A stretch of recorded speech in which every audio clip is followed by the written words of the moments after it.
안녕하십니까. 세대를 잇고 남북을 잇는 이쓰다. 오늘의 강연자 최설입니다. 저는 2011년부터 대한민국에 정착을 시작해서 지금까지 북한 시장과 여성을 연구하며 기자, 작가로도 활동하고 있는 탈북 여성입니다. 북한에서의 저희 삶을 말씀드린다면 20년은 국가에서 식량과 옷, 살림집을 모두 공급하던 계획경제 시대였고요. 나머지 20년은 부동산 시장, 제약 시장, 석탄 수출 시장 여기에 몸을 담그고 신혼 살림집까지 스스로 해결해야 했던 장마당 시대였습니다. 사회주의 사회에서 자본주의 시장이 태동하고 어떻게 진화하는지 그것을 온몸으로 겪어낸 이러한 경험은 북한에서 사신 분이시라면 누구나 다 겪었을 것입니다. 저는 이러한 변화를 장마당 혁명이다 이렇게 표현하고 싶은데요. 그 변화의 주류가 여성이라면 북한의 사회주의 시장 풍경은 어떤 모습일까요? 그곳에서 살고 있는 여성들은 어떤 모습일까요? 하버드 대학교 울리치 교수는 이런 말을 남겼습니다. 말을 잘 듣는 여성이 역사를 만드는 일은 거의 불가능할 것이다. 이 말을 북한 여성에게 적용해 본다면 북한식 사회주의 시장 풍경은 어떤 모습일까요? 오늘의 강의 주제, 시장으로 이해하는 북한 여성들의 삶. 함께 들어가 보겠습니다. 제가 북한 여성을 크게 세 부류로 분류해서 사진을 가져왔는데요. 첫 번째 사진을 본다면 해방 후부터 1990년대 초중반까지 순종적인 여성, 다시 말하면 부엌에서 밥을 하고 빨래를 하고 양육을 하고 남편과 시부모를 공경하면서 순종하던 전통적인 여성상입니다. 두 번째 사진은 어떻습니까, 지금? 예, 첫 번째 그 여성과 확연히 다르죠. 남자의 상징이었던 자전거에 70kg짜리 생대를 치고, 생대라는 말은 북한에서 살아있는 대지라는 장마당 용어입니다. 고리를 활보하고 있는 탈전통적인 여성, 2000년대 여성의 전형이라고 할 수 있겠습니다. 세 번째 사진은 시장 활동으로 저축한 돈을, 그 돈도 외화입니다. 외화로 서로 고려하면서 사경제 주체로 부상한 북한 여성의 전형을 2010년대부터 현재까지 여성이라고 말할 수 있는데요. 여성의 주체적인 전형, 30년의 이 세월 속에 길면 길고 짧으면 짧은 이러한 변화를 몰고 온 북한 여성의 그 저력을 어떻게 설명해야 될지 첫 번째부터 전통적인 여성상을 설명하려면 북한의 제도적 군간 그리고 정책부터 설명해야 될 것 같습니다. 해방 후 북한의 정책을 본다면 우선 남녀 평등권 법령을 발표했습니다. 이 법령의 핵심은 여자에게도 똑같이 자유 결혼의 권리를 준다. 그리고 살다가 부부 관계가 곤란하게 되면은 남성과 동등하게 여성에게도 이혼의 권리를 준다. 이 법령은 토지개혁 법령과 노동법령에 이어서 실시된 법령이라는 점에서 봉건사회 질서에서 여성의 자유와 해방 그리고 역할을 재편했다는 의미가 있었습니다. 하지만 전쟁 후 이 법령은 달라집니다.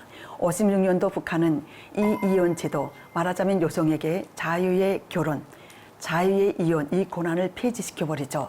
그 배경을 본다면 산업화 정책으로 접근을 해야 될 것 같은데 전쟁 후 김일성은 다시 또 전쟁이 일어날 것에 대비해서 중공업을 우선 발전시켜야 된다. 이런 경제 노선을 제시합니다.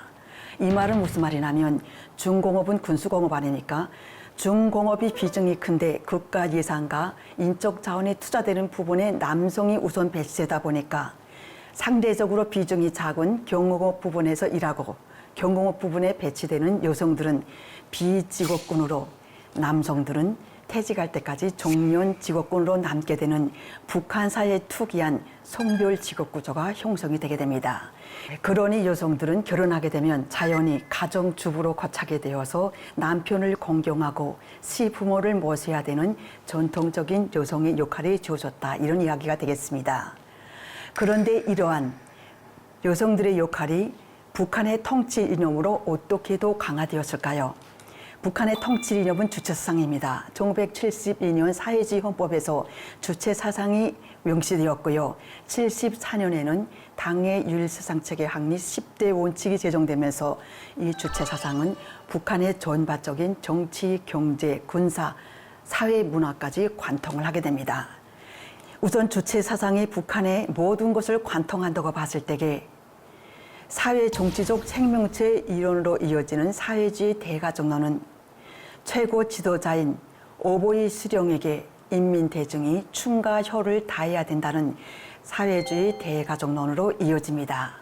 사회주의 대가정론은 국가의 가장인 아버지에게 인민이 춤과 효를 다해야 죽어서도 영생하는 사회 정치적 생명을 얻을 수 있다. 이런 이야기인데요. 여기서 특히 주목할 것은 국가의 세포인 북한 사회 세포로 명시되는 가족의 가장인 남편에게 아내인 여성은 어떤 자세로 남편을 공경하고 어떤 자세로 가정주부로서 역할을 해야 되는지 여기에 대한 세뇌 교육을 주목해야 됩니다. 보시는 것처럼 강반석, 김정숙 이 두 명의 여성이 북한 여성에게 세뇌 교육이 모델로 되고 있는데요. 강반석을 본다면 12명이나 되는 시댁 식구에게 불평 한마디 하지 않고 순종하며 남편의 혁명활동도 정말 물심양면으로 도왔다. 이런 유교적 전통적인 전형의 여성이고 김정숙은 또 어떻습니까? 항일을 할 때 김일성의 옷을 빨아서 대한치인 날 자기 몸에 품어서 말리었다는 충신의 여성의 전형입니다. 이 교육이 얼마나 여성에게 계속 교육이 됐냐면 저도 결혼했을 때에 이런 것이 여성 간의 사명이라고 할까요? 아무리 쌀이 없어도 저희 남편에게는 이 밥을 대접하려고 애를 썼고요. 정전이 돼서 다리미를 할 수 없어도 장작불에 다리미를 올려놓고 저희 남편의 바지를 다려서 남편을 내세워야 되는 이런 역할을 여성의 최우선의 역할로 저희의 사명으로 여겨왔습니다.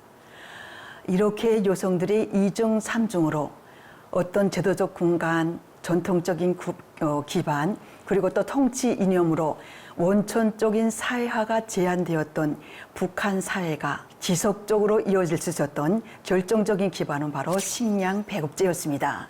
우리가 다시 식량 배급제를 본다면 어떻습니까?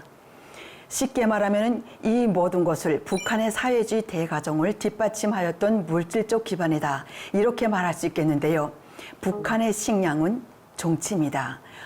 각 시그마다 배치된 양정사업소에 가보면 식량은 곧 정치다. 여기서 지금 사진에서 보시는 것처럼 역시 사회주의는 곧 쌀이다. 쌀은 곧 사회주의다. 이런 슬로건을 발되게 정치로 상징되는 이 식량이 어떻게 공급되겠습니까? 남편을 통해서 아내와 가족에게 공급되는 이러한 기반이 북한에서 남존여비 사상을 훨씬 더 강화했고요. 가부장제 중심, 즉 수령 중심의 북한 사회, 다시 말하면 통치 기반을 강화했다. 이런 이야기가 되겠습니다. 이런 기반이 그러면 언제 어떻게 무너졌을까요? 그곳이 바로 우리가 모두 알고 있는 북한의 장마당입니다.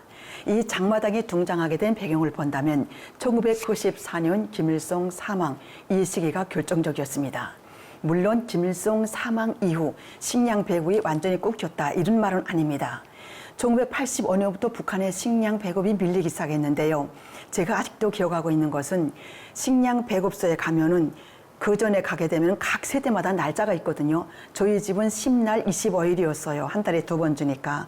저렇게 어머니들이 가서 자기 순번이 되면 자루에 쌀을 타다가 다시 또 날짜가 되면은 배급표를 타고 85년부터 이것이 밀리다 보니까 저기에 순번을 서지 않으면 배급을 탈 수가 없었습니다. 그래서 어머니가 오늘 하룻밤 자고 지가 다음날 하룻밤 자고 이렇게 해서 어느 날 통밀이 들어왔다 하면은 순서대로 쌀을 타다가 한 번은 딱 제 앞에서 쌀이 떨어져서 제가 못 탔던 참 그때의 그 소름이라고 할까요? 배고픔이라고 할까요? 이러한 식량 미공급 시대, 식량 배급이 밀리던 기반이 80년대 후반부터 시작돼서 91년도 소련을 비롯한 사회주의가 전반적으로 붕괴되지 않았습니까?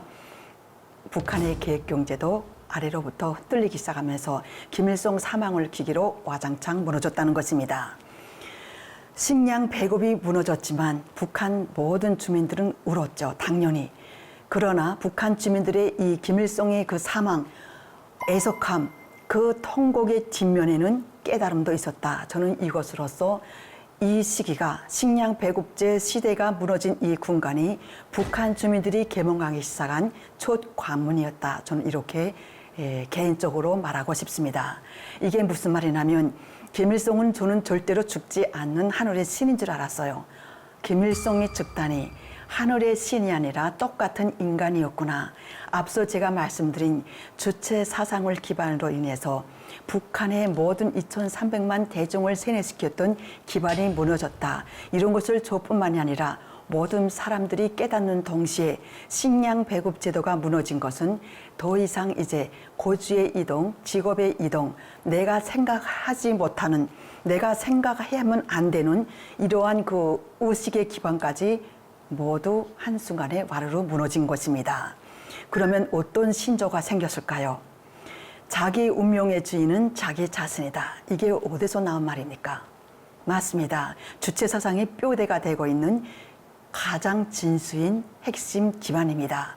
이러한 장마당 초락이, 주체 사상 초락이 장마당 초락으로 이전하게 된 이러한 가장 큰 변화의 힘, 제가 강의 초반에 말씀드렸던 변화의 주체 여성들의 조력이 시작된 첫 시기라고 말할 수 있는 거죠.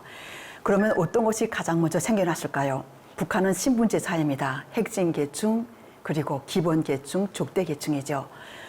이러한 신분제 사회가 장마당에서 재구성되면서 새롭게 파생된 단어, 안준장사, 달리기 장사, 중국 밀수, 쉽게 고칠게 구분하면 이렇습니다. 너희 엄마는 뭐라니 자식들이, 우리 엄마는 안전장사에, 너희 엄마는 또 뭐라니 달리기 장사에. 이거는 물류 유통업이죠. 썸의 장사보다 유통업은 조금 더 계급이 높고요.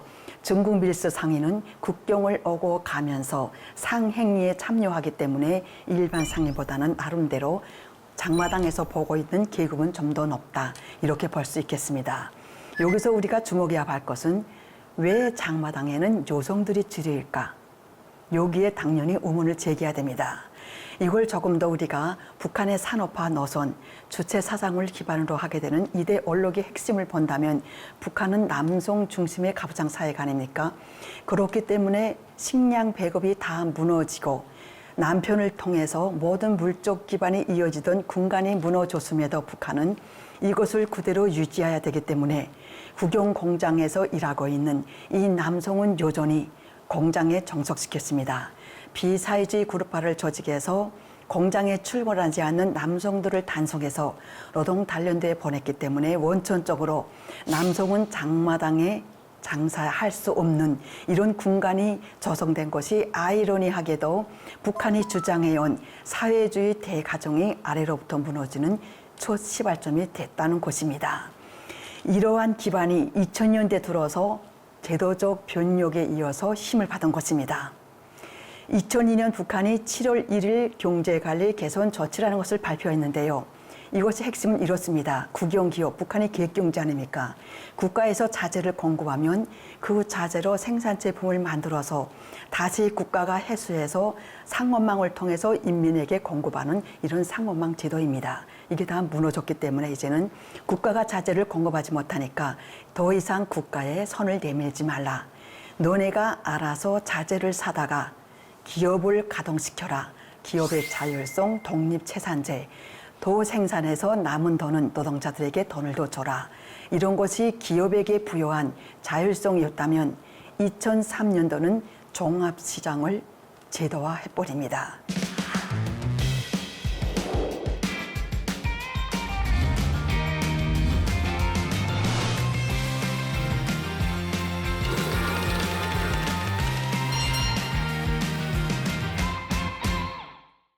(90년대까지는) 비공식 시장 아닙니까?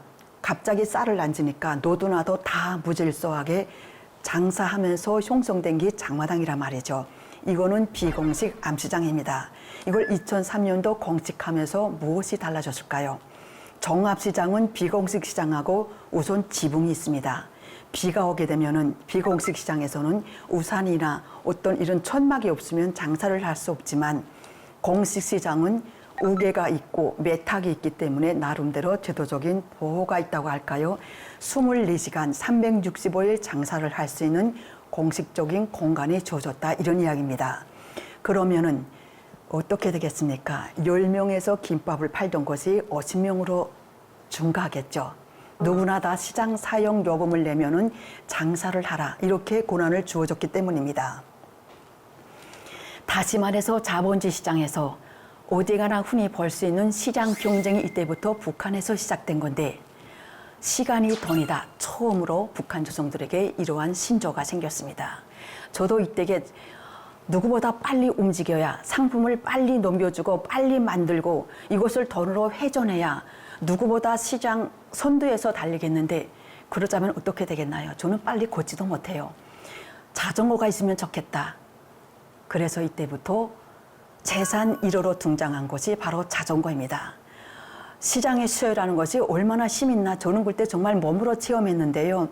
누가 자전거가 필요하다 말도 하지 않았는데 2003년 4년부터 원산항 남포항을 통해서 1번째 중고 자전거가 항으로 차고 넘치게 들어왔습니다.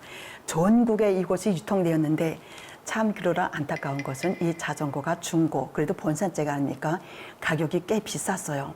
노동자의 월급을 65원에서 1,800원으로 인상시켰습니다. 이렇게 40배 인상된 월급으로도 저 자전거가 15만 원 했으면은 몇 년의 월급을 받아야 살 수 있는 가격일까요? 대충 계산해봐도 7년 이상은 모아야 됩니다. 한 가족에서 그러면 자전거가 재산 1호인 어렵게 장만했다고 했을 때에 이 자전거는 누구의 차지가 될까?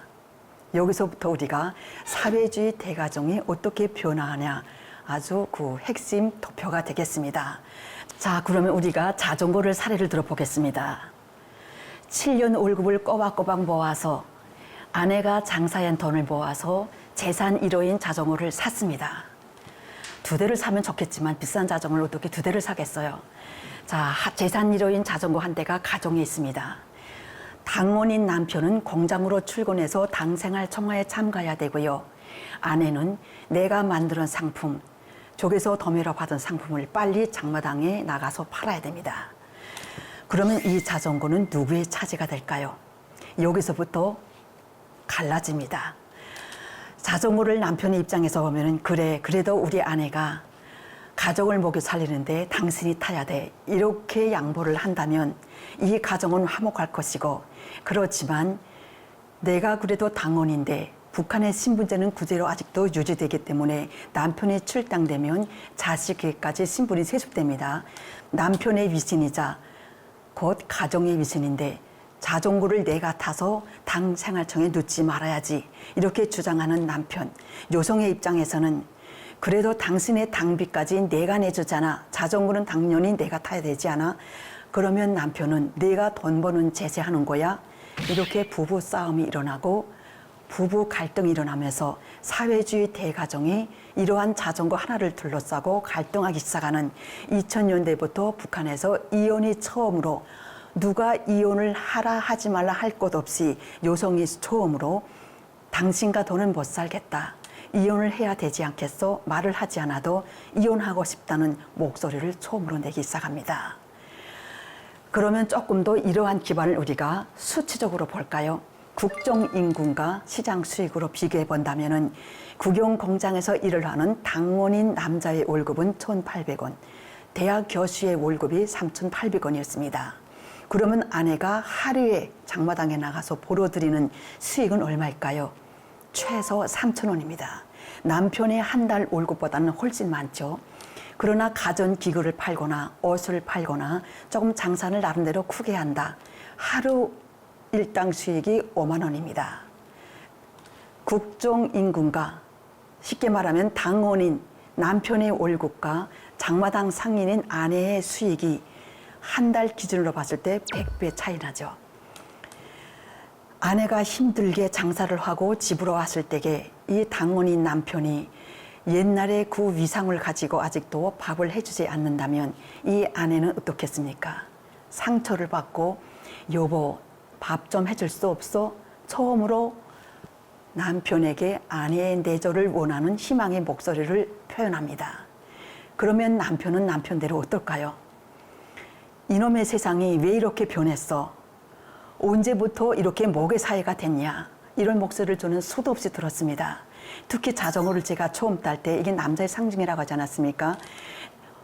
어떻게 여자가 저렇게 자전거를 타고 활보하는 세상이 왔냐?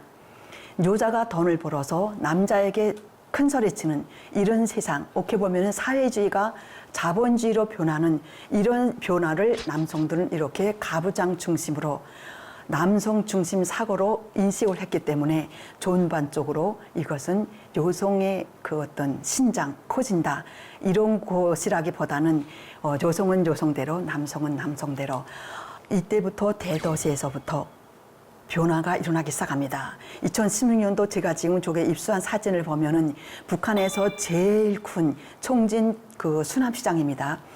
젊은 여성의 남편이 자기 아내의 그 장사 보따리를 장마당 메타까지 날라다 주고 공장에 출근하는 이런 남자가 등장했다는 것입니다.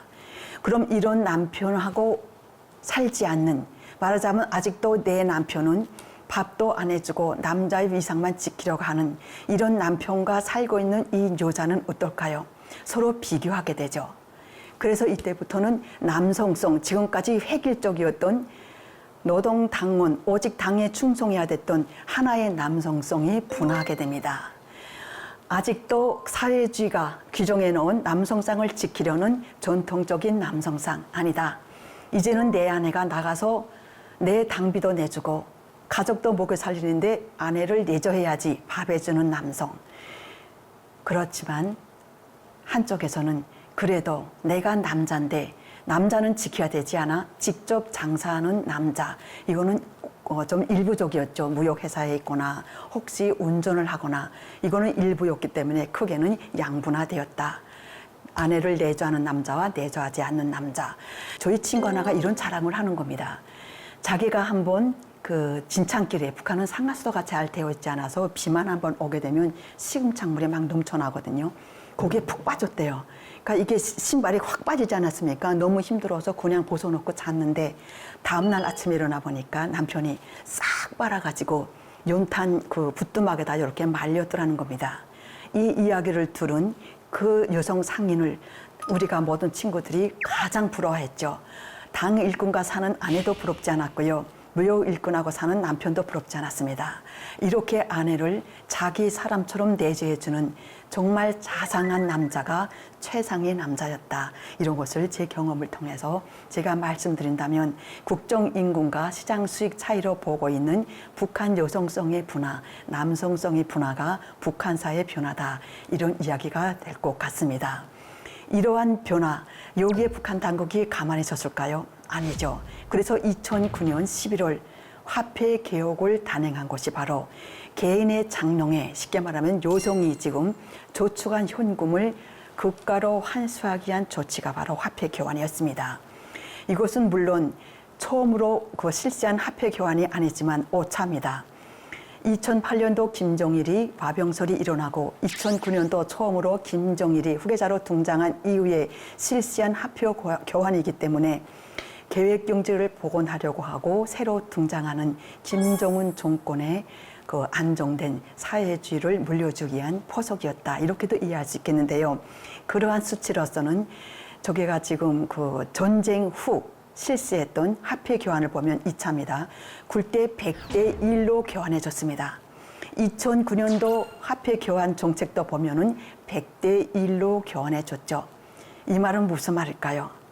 전쟁 후 실시한 화폐 교환과 2009년 실시한 5차 화폐 교환은 장마당과의 전쟁이었다. 이렇게 우리가 쉽게 이해할 수도 있겠는데요. 하지만 실패를 하게 됩니다. 실패 후 김정은 정권이 2012년 공식 등장을 하게 됩니다. 김정은은 젊은 지도자이다 보니까 김정일 정권보다는 훨씬 시장 우호적인 정책을 실시합니다. 가장 대표적으로 협동농장을 포전 담당제, 쉽게 말하면 개인농으로 전환하는 이런 분조 관리제를 실시했고요. 우리식 경제관리라는 시장 우호 정책을 한 단계 더 업그레이드합니다. 대표적으로 이동통신 시장을 예를 들어 본다면 북한의 스마트폰 지금 그 국내외 언론 연구 통계 자료에 보면은 700만 명이다, 600만 명이다 이런 그 통계가 나오지 않습니까? 그러면 보통 우리가 계산해도 북한의 인구 2,300만이면 한 6.5명당 한 명은 스마트폰을 사용한다 이런 이야기가 아닙니까?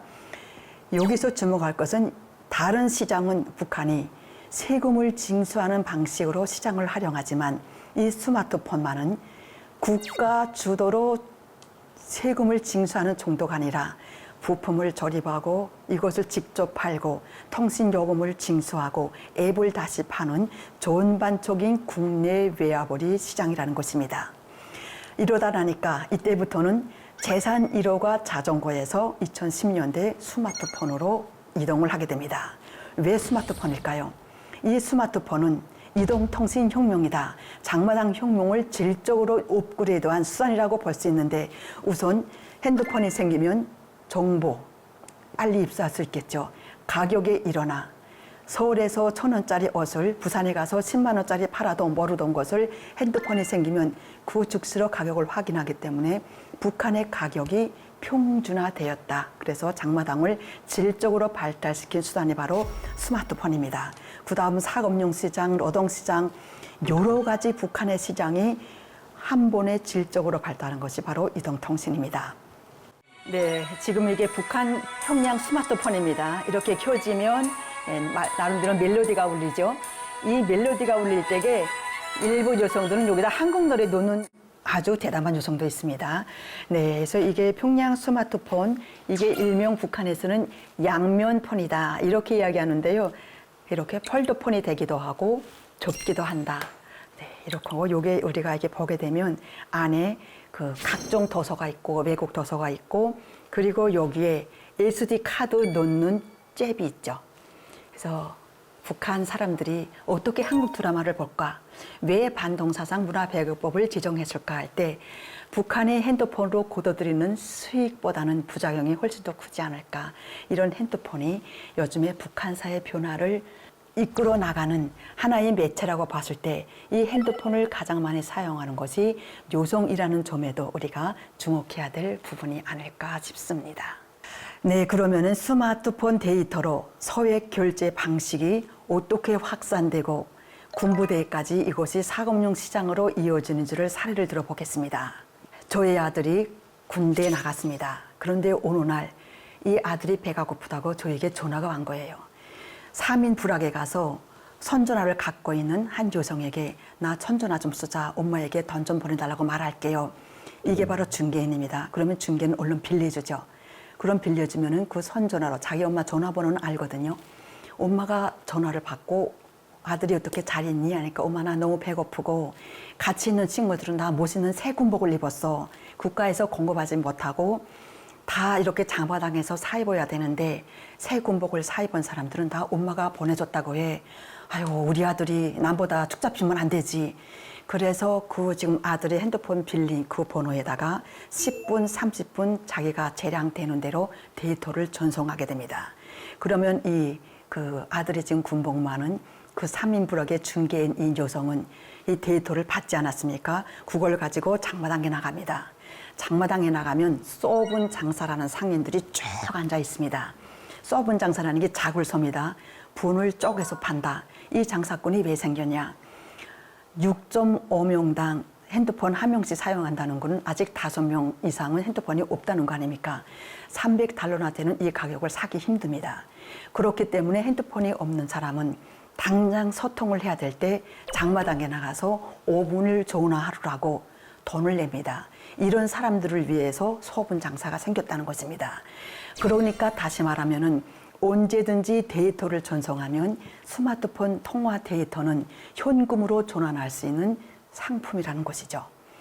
네, 이런 것이 전반적으로 이제는 군부대뿐만이 아니라 전체 상인과 상인 간 개성에서 평양까지 라진에서 평양까지 소액 결제를 통한 웬만큼 10만 원, 20만 원, 30만 원까지는 핸드폰 데이터를 통해서 서로 돈을 주고 받기 때문에 가장 우리가 주목해야 될 것이 사금융 시장뿐만이 아니라 짐 쏘기도 이제는 발달되었다는 것입니다. 2000년대는 자전거가 있어야 내가 짐을 가서 장마당에 넘길 수 있었지만 이전 선전화로 버스가 택시가 다니지 않습니까? 여기다 짐을 보내고 라진 상인에다가 버스 000567에다가 내가 명태 100마리를 보냈어. 신발을 한 100짝을 보냈어. 그래 버스 몇 번에 가서 그럼 그 상품을 받을 사람이 받아가지고 정확히 물건을 확인한 다음에는 서로 핸드폰 갖고 있지 않습니까? 거기다가 데이터를 전송하게 되면은 데이터로 대금이 결제되는 이러한 시장이 핸드폰을 통해서 북한 시장을 어떻게 질적으로 발달시켰냐. 그러면 이렇게 발달된 시장에 대해서 김정은 정권은 어떻게 했을까요? 가장 먼저 어머니날을 제정했다는 것입니다. 왜서일 것 같습니까? 시장의 주류가 여성이다 보니까 세원을 징수하기보다는 그것을 징수하는가 동시에 민심, 즉 여심을 잡아야 되기 때문입니다. 역사상 처음으로 2012년 11월 16일 어머니날이 제정됐다는 것은 남한의 어버이날만 존재하는 것에 비해서 왜 여성들의 명절만 먼저 제정했을까?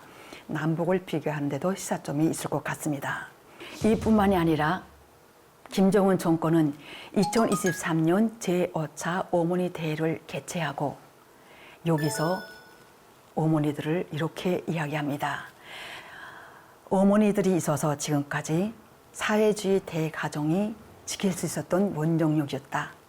말하자면 사회주의 대가정을 꿋꿋하게 지켜낸 원동력이 바로 우리 어머니들이었다. 장마당 여성들이었다. 변형하게 된 이런 말이 아닙니까? 그러면서 저출산, 반사회주의 촉결하는 문제, 가정인을 함호하는 문제, 이게 이혼이겠죠. 나는 이 모든 것을 어머니들과 함께, 장마당 여성들과 함께 하고 싶다는 이야기를 하면서 눈물을 흘립니다. 최고 지도자가 눈물을 흘리는 장면도 선대 수령과는 완전히 다른 이미지였죠. 네, 저도 이게 2023년이니까 저는 한국에서 봤는데요. 저도 깜짝 놀랐습니다. 이게 어떤 이미지일까? 북한의 선전선동은 단 하나도 우연이 없습니다. 그럼에도 북한 여성들은 왜 아이를 낳지 않고 저출산 그리고 결혼을 하지 않고 특히 결혼한 부부들도 이혼하려고 하는 여성들이 많을까요? 2024년 통일부가 발표한 통계가 참 흥미있습니다. 북한에서 이혼율을 본다면 남성보다 여성이 몇 프로나 더 많습니까? 28.7%입니다. 거의 2배 차이죠. 기존에는 여성이 이혼하겠다 택도 없었죠. 혹시 여성이 이혼을 할 수는 있겠지만 거의 선택권은 남성이었고 여성은 거의 없었습니다. 그런데 이제는 왜 여성이 이렇게 이혼을 하겠다는 목소리를 높일까요? 북한이 아직도 계속 사회주의 대가정을 지키겠다는 이데올로기를 강조하면서 여성에 대한 사장교양 사업만 강조하기 때문입니다. 그런데 어떻게 되겠습니까? 북한이 기존에 여성을 2중, 3중으로 사회화를 제한했던 정치적 기반, 지도적 기반 이 모든 것이 작동했을 때 이게 가능한데 식량 배급도 안 주고 아무것도 지금 다 작동하지 않는 상태에서 계속 여성에게 남편을 잘 공경해라, 시부모를 공경해라, 양육을 잘해라, 아이를 많이 낳아라 하게 되면은 여성들은 어떨까요? 장마당 지각생이 되게 되면 내 자식이 굶고 내 남편이 굶겠는데 내가 다시 집을 팔아서 한채 나 안 줄 이런 꽃제비 신세가 되겠는데 누가 장사를 그만두겠습니까? 계속 장마당에서 어떻게 하게 되면 더 장사 마인드를 확장시켜서 아이콘을 유통업에서 이제는 더 물류업으로 나갈까 이런 궁리만 하고 있어야 되는 것이 여성인데 계속 사상 교육만 하게 되면은 여성들은 자연스럽게 그에 대한 대안을 한국처럼 촛불 시위나 어떤 그런 반대 시위는 못합니다. 가장 쉽게 선택할 수 있는 게 이혼이죠. 북한에 재미있는 것이 결혼 연령이 원래는 23세가 결혼 최적기였습니다. 그러나 지금은 한국이나 거의 비슷해졌죠. 30대 전후로 늦어졌다는 것은 사회 변화가 남과 북이 지금 어떻게 시장으로 인해서 서서히 이어지고 있냐. 우리가 여성적인 변화로도 이렇게 접근을 할 수 있겠는데요.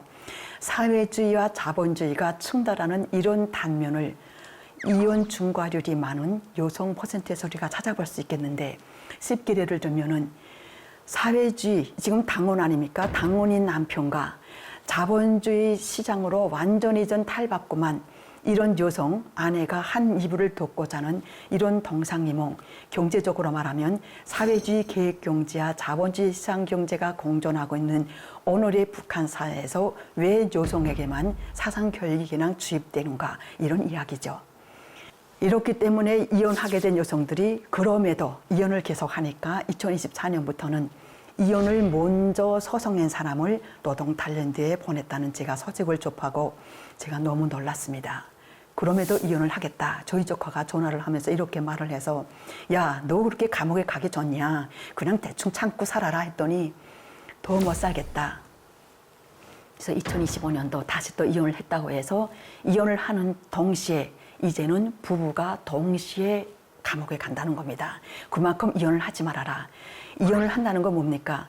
사회 세포인 가정이 깨지면은 사회주의 대가정이 깨지고 사회주의 대가정이 깨지면은 체제의 군간에 구미 가서 북한 김정은 정권이 유지하기 힘들다. 이런 이야기가 되지 않겠습니까?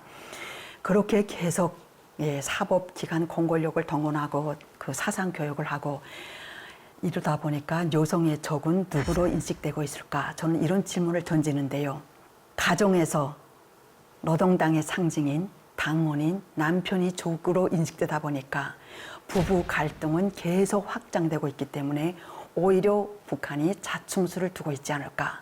시장을 통제하면 할수록 여성성을 통제하는 것이고 여성성을 통제하면 오히려 남성 사회주의 대사 가정의 지금 가부장 중심 그 사회를 강조하고 있는 북한 체제의 균열이 이루어지는 이런 모습이 모순적이라는 것입니다.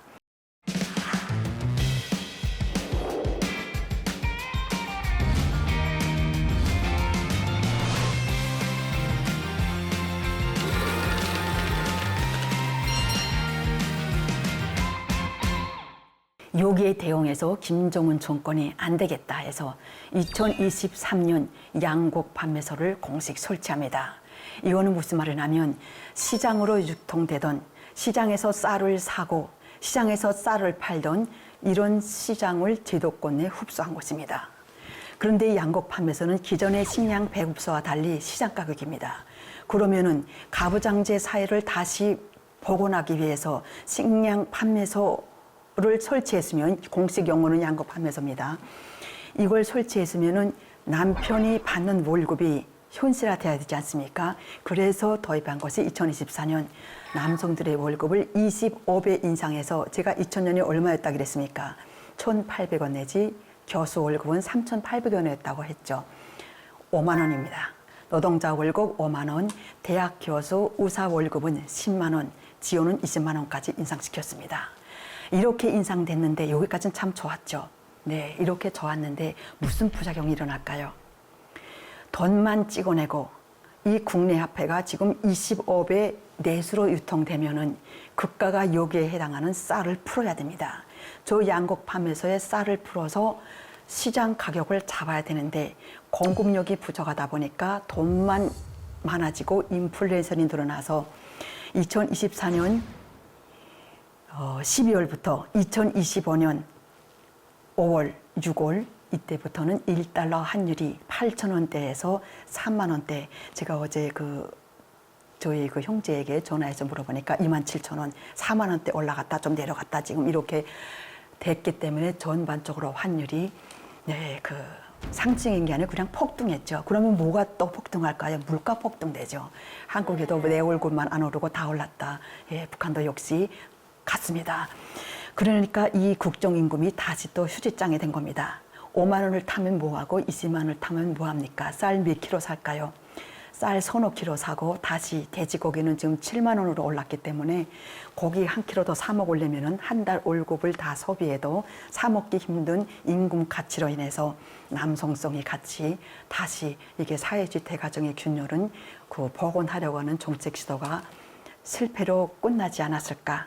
다시는 끝났다 이렇게 말하기는 좀 아직도 오불성설이겠지만 2024년 지방발전 2020 정책이 발표된 이후 북한의 정책적 특징이 뭡니까? 시장을 옥죄하고 계획경제를 다시 복원하려고 하는 이런 모양새가 계속 지속되지 않습니까?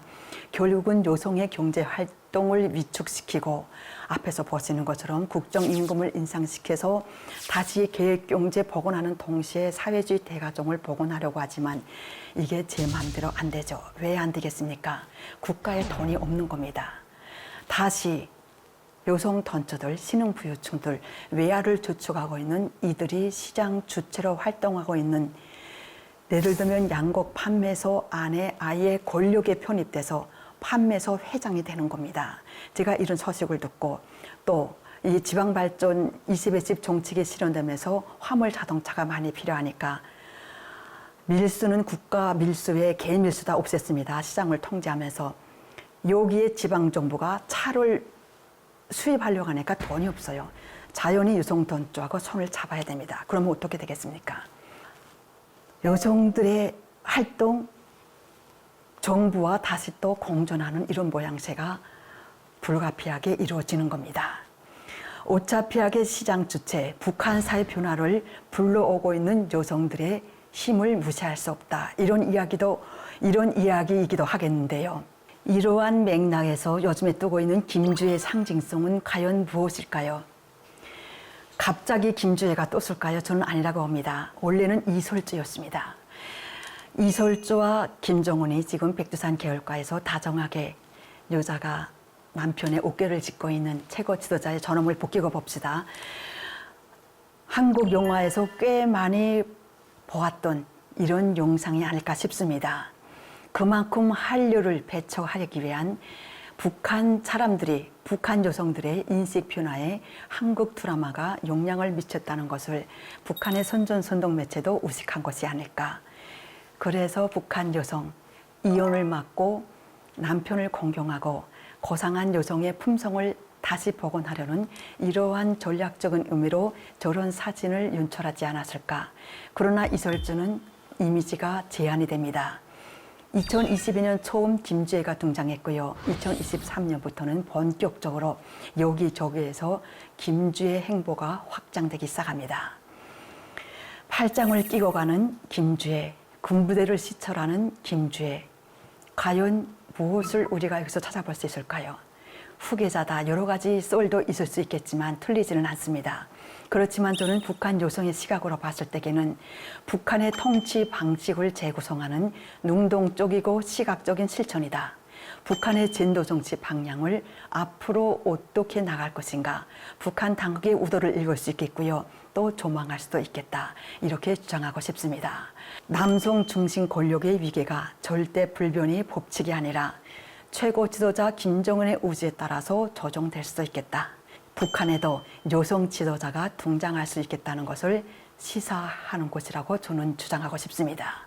그렇다면 앞으로 북한 사회, 북한 여성의 모습은 어떻게 변하고 어떻게 북한 사회를 견인하고 있을까요?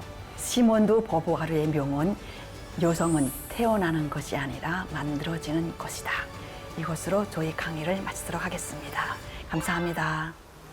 주체 사상을 기반으로 인해서 북한의 모든 2,300만 대중을 세뇌시켰던 기반이 무너졌다. 이런 것을 저뿐만이 아니라 모든 사람들이 깨닫는 동시에 식량 배급 제도가 무너진 것은 의식의 기반까지 모두 한순간에 와르르 무너진 것입니다. 남성 중심 권력의 위계가 절대 불변의 법칙이 아니라 최고 지도자 김정은의 의지에 따라서 조정될 수도 있겠다. 북한에도 여성 지도자가 등장할 수 있겠다는 것을 시사하는 것이라고 저는 주장하고 싶습니다.